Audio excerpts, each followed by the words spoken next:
Hello વિદ્યાર્થી મિત્રો, ફરીવાર મારી યુટ્યુબ ચેનલમાં તમારું હાર્દિક સ્વાગત છે. આજે આપણે ધોરણ 6 વિજ્ઞાન ચેપ્ટર 8 પ્રકાશ પડછાયો અને પરાવર્તન તેના સ્વાધ્યાયના પ્રશ્નોનું સોલ્યુશન જોવાના છીએ.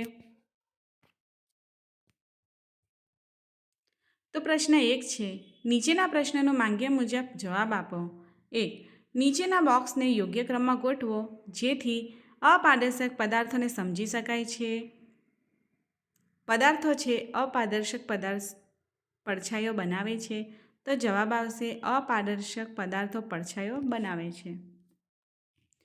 પ્રશ્ન 2 છે, નીચેના પદાર્થોને અપારદર્શક, પારદર્શક કે પારભાષક અને પ્રકાશિત કે અપ્રકાશિતમાં વર્ગીકૃત કરો.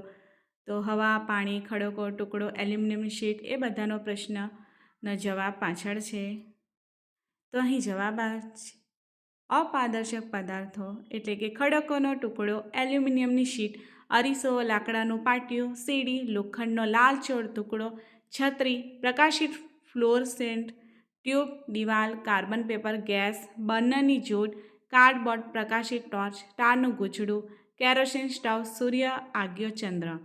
તો પારદર્શક પદાર્થ છે હવા, પાણી, સાદા કાચની પ્લેટ, સેલોફોન પેપર. પારભાષક પદાર્થો પ્લાસ્ટિકનું પડ, ધુમાડો અને ધુમ્મસ. તો પ્રશ્ન 3 છે, શું તમે એવો કોઈ આકાર બનાવવાનું વિચારી શકો કે જેને એક રીતે પકડવામાં આવે તો વર્તુળાકાર પડછાયો અને બીજી રીતે પકડવામાં આવે તો લંબચોરસ પડછાયો પડે છે? તો જવાબ આવશે હા, આવું બની શકે. આ માટે નાની ટોર્ચ અને નક્કર નળાકાર જોઈએ. વર્તુળાકાર પડછાયો મેળવવા માટે નાના ટોર્ચ ચાલુ કરી તેની સામે નક્કર નળાકારને પકડી તેનો પડછાયો ભીંત પર કે મોટા કાગળ પર મેળવતા પડછાયો વર્તુળાકાર મળશે. લંબચોરસ પડછાયો મેળવવા માટે નાની ટોર્ચ ચાલુ કરી તેની સામે નક્કર નળાકારને શિરોલંબ ઊભી પકડી તેનો પડછાયો લંબચોરસ મળશે. પ્રશ્ન 4 છે અને છેલ્લો પ્રશ્ન છે, સંપૂર્ણ અંધારાવાળા રૂમમાં જો તમારી સામે અરીસો રાખો તો શું તમને અરીસામાં તમારું પરિવર્તન દેખાશે?